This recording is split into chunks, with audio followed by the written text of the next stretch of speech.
Bonjour mesdames et messieurs, dans cette vidéo, je vais vous montrer comment j'ai retouché les photos des champs de lavande que j'ai pris il y a quelques jours. Je vais vous montrer plein de petits secrets et à la fin, j'ai les plus belles retouches. Donc restez bien jusqu'au bout parce que les meilleurs secrets sont à la fin de la vidéo. Allons-y, allons retoucher les champs de lavande. Donc voici comment j'ai retouché les photos de Provence. J'ai réussi pour la première fois à arriver en Provence à la bonne heure, c'est-à-dire vers le 7 juillet. Et il commençait à couper les lavandes d'ailleurs. Parce que les lavandes commencent à être coupées normalement entre le 10 et 20. Mais je pense que cette année, il y avait des champs qui étaient en train d'être coupés déjà. Mais les plus beaux n'étaient pas coupés. Alors, petit détail, quand je suis arrivé, ça faisait plusieurs jours qu'il faisait très beau, il n'y avait pas de nuages. Donc, il y avait un voile comme ça qui était horrible. C'est la pire lumière qu'on peut espérer avoir.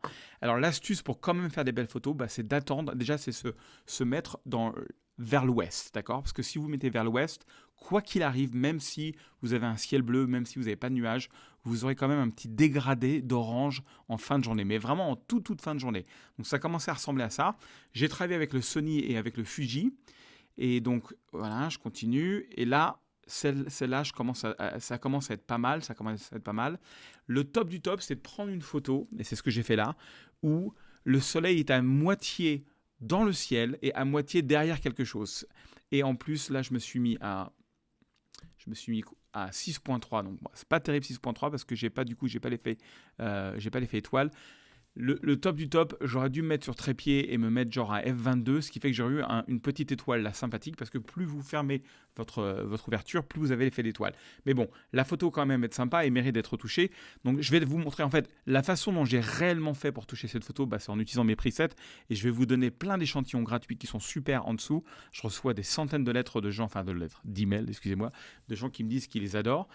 Et alors, mais déjà, je vais vous montrer à la main comment je le ferais si j'avais pas de preset. Donc, j'ouvrirai un petit peu les autres dons, pas complètement parce que là, sur une photo Sony, il y a tellement de dynamique que ça ferait pas vraiment réalistique. Alors, les autres lumières, je les baisserai un petit peu, mais pas trop parce que j'aime pas. Vous voyez, ça fait, comme c'est cramé ici, ça fait un petit dégradé. J'aurais dû le faire en HDR, je l'ai pas fait. Donc là, j'ai un manque d'informations. Donc, généralement, ce que je préfère faire, c'est être comme ça, voilà, pour que ça fasse pas ce qu'on appelle du bending en anglais, qui veut dire un sorte de dégradé trop abrupt. Voilà. Ensuite, je vais faire mon point noir. Donc, j'appuie sur la touche Alt de mon clavier sur Windows ou Option sur Mac et je déplace comme ça vers la gauche.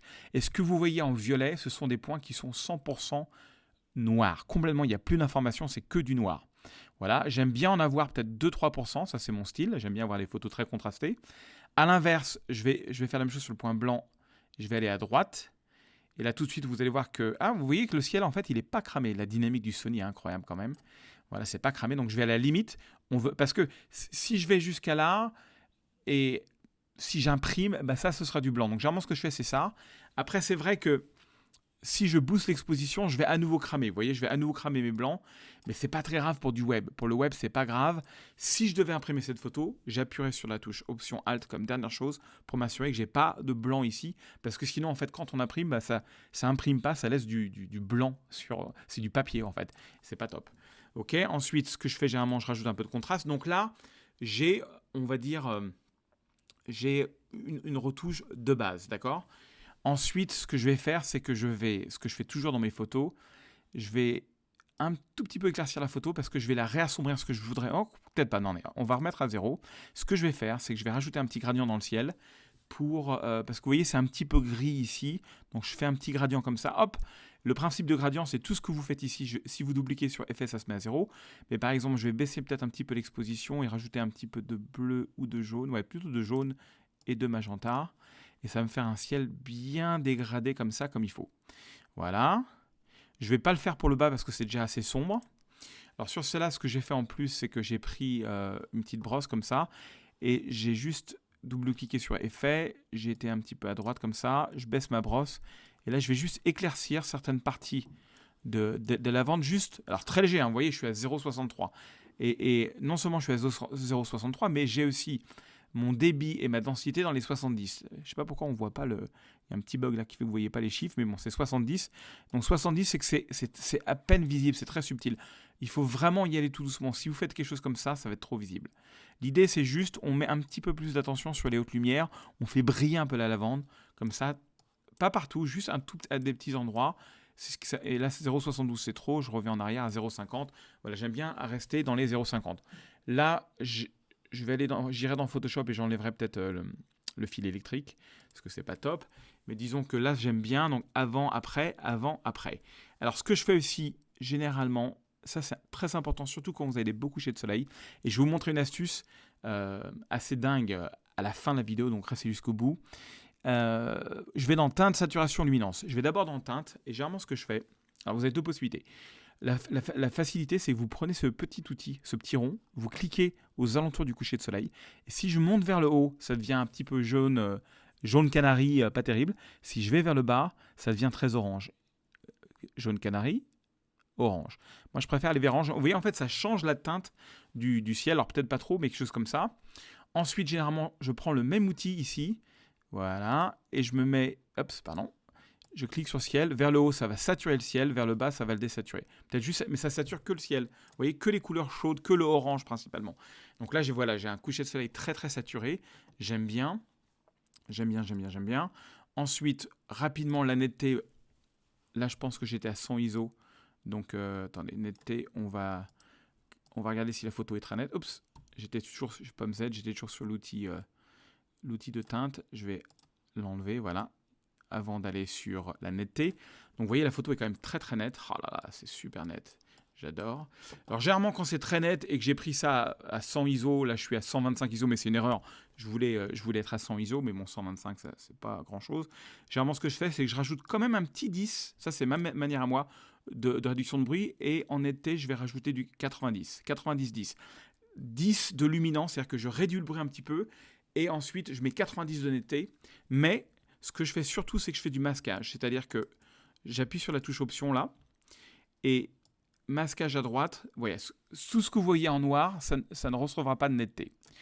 Donc voilà, et puis généralement à ce moment-là, je décide si... ce que je peux faire aussi des fois, c'est que je vais ici dans la deuxième, dans les courbes ici, et je joue avec ces petits réglages pour voir si je peux améliorer encore, peut-être ouvrir un petit peu les zones d'ombre, ton sombre, ouais, peut-être éclaircir un tout petit peu là, ton clair, peut-être baisser un petit peu là. Voilà, je fais une courbe par-dessus, juste en fin de parcours comme ça. Voilà, et j'aime bien, ça fait une petite courbe de contraste en plus. Et voilà, j'ai retouché ma photo. Donc vous voyez, c'est quand même fastidieux, ça prend du temps.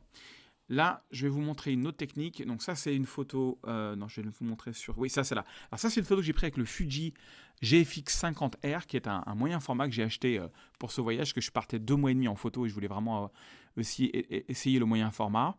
Et là, je vais utiliser un de mes presets, parce que c'est comme ça que je travaille réellement. Donc, j'ai plein de presets donc, pour ce qu'on appelle le golden hour, les heures dorées, le coucher de soleil. Et vous voyez, quand vous allez dessus, donc ça, c'est si vous avez la version professionnelle de mes presets, mais quand vous cliquez sur le lien en dessous, vous aurez un échantillon gratuit et vous aurez la possibilité d'acheter, si vous le désirez, la version pro, ce que je vous conseille de faire. Alors, regardez les commentaires sur la vidéo, vous verrez qu'il y a pas mal de gens qui l'ont fait et qui aiment assez ça. Alors, vous voyez, le principe de mes presets, c'est que j'ai Golden Hour basique, qui veut dire basiquement l'heure dorée de base. Donc ça, c'est une correction globale. Mais tout ce qu'on a fait jusqu'à présent, inclut la teinte, la saturation, l'année, tout ça, c'est fait juste en passant ma souris dessus. Ensuite, quand je fais linéaire, j'ai la même chose, mais vous voyez, regardez, ça fonce le haut de la photo et le bas de la photo. C'est-à-dire que c'est une correction globale, plus le haut et le bas de la photo. Et le troisième, ça fonce le haut de la photo, ça fonce le bas de la photo et ça rajoute un petit cercle là où il y a le soleil. Donc je vais cliquer là-dessus. Alors quand vous utilisez un preset, il faut quand même faire 3 choses. Chose numéro 1, il faut vérifier votre point noir. Donc vous appuyez sur la touche option. Vous voyez, il est trop fort là, donc je reviens un petit peu en arrière. Point numéro 2, et les blancs aussi, pardon. Voilà, donc je vais à la limite du blanc. Ah, elle est magnifique cette photo. J'adore les couleurs et le rendu du moyen format est assez dingue.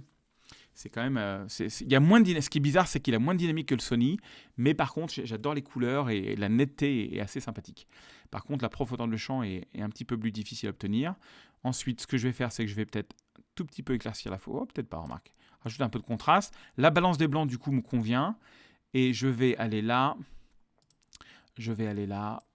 Dans le ciel. Vous voyez, alors dans mon ciel, j'ai juste assombri. Donc là, je vais faire pareil. Je vais rajouter peut-être un petit peu de jaune et de magenta, comme ça, pour que ce soit un peu plus sympathique. Voilà, que ce soit un peu plus...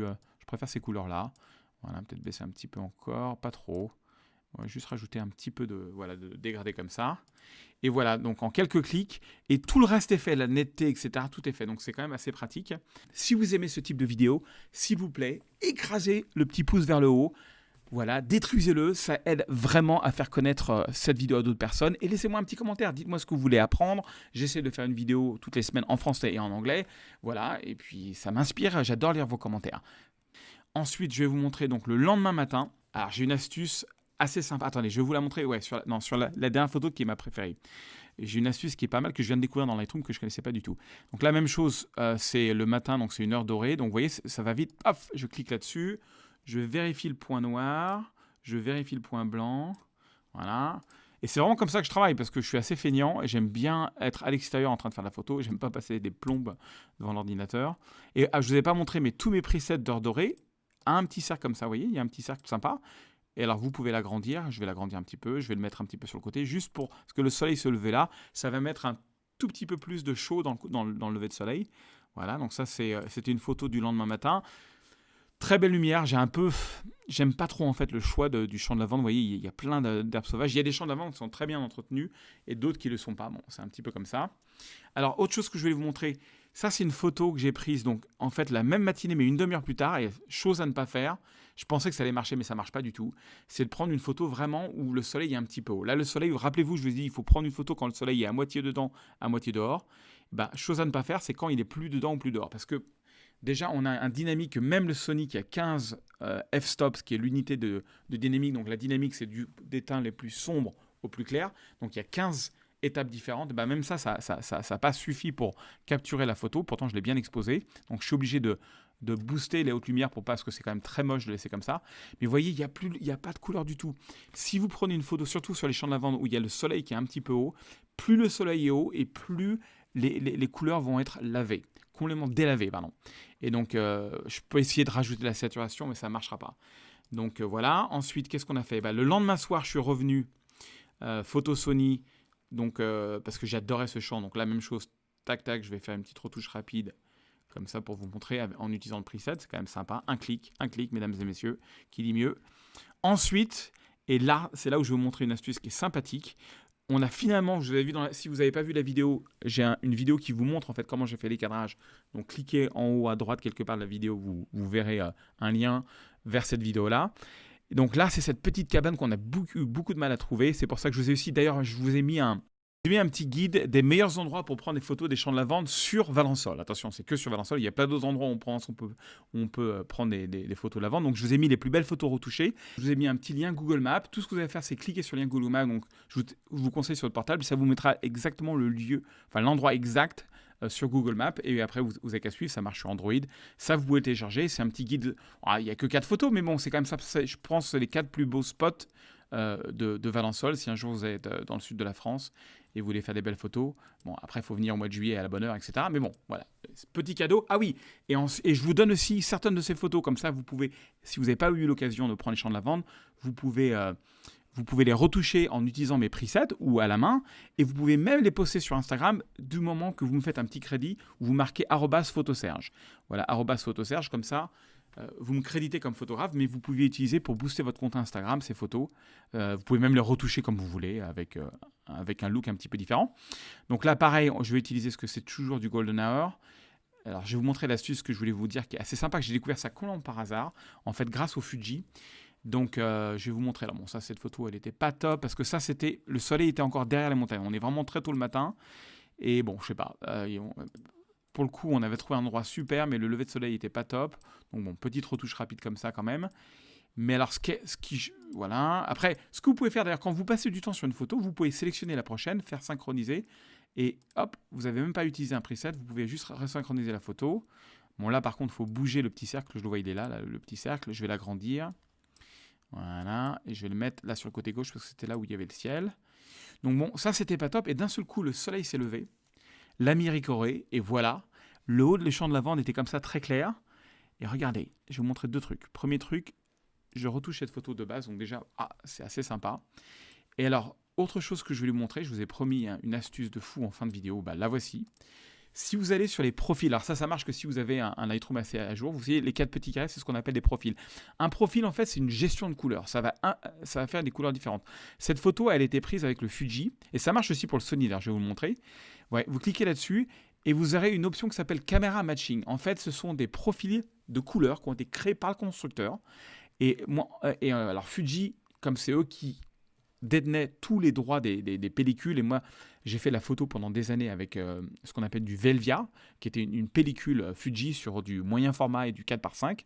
Et regardez, j'ai du Velvia ici, hop, j'appuie, et le Velvia était réputé comme pellicule pour être très très saturé. Donc hop, j'ai pris le Velvia comme ça, bon du coup c'est presque too much. Donc ce que je vais faire, c'est que je vais baisser un tout petit peu comme ça la saturation. Et là, je vais enlever la saturation ici, enlever la saturation là. Mais voilà, c'était quasiment une de mes photos préférées. Je sais pas, j'adore le comment avec la petite cabane et tout. La petite cabane au fond du jardin, j'aime beaucoup. Là, hop, le haut, j'aime pas trop parce que je vais rajouter peut-être du bleu. Ouais, peut-être du bleu, tiens, et un peu de magenta parce que ça va être plus sympa comme ça. Et peut-être baisser un petit peu. Mais voilà. Donc voilà la petite astuce. Alors ça fonctionne avec les photos Sony. Si ça fonctionne avec toutes les photos, vous prenez une photo et en début ou en fin de retouche, vous allez dans Camera Matching et vous avez tous les profils du fabricant. Donc là par exemple, on a le profil éclatant ou neutre de chez Sony. Et alors, il faut faire attention parce que si vous prenez éclatant, c'est vraiment éclatant. Donc, dans ces cas-là, il faut s'amuser à baisser la saturation. C'est vrai que chez Fuji, je trouve que leurs profils sont un peu mieux que chez Sony. Mais c'est sympa, ça rajoute l'idée, c'est que je voulais vraiment faire une retouche à la fois dramatique, mais à la fois naturelle. Donc, téléchargez mes presets gratuits. Encore mieux, achetez la version pro, vous allez adorer. En plus, je vous ai mis un prix super bas. Le lien est sous la vidéo.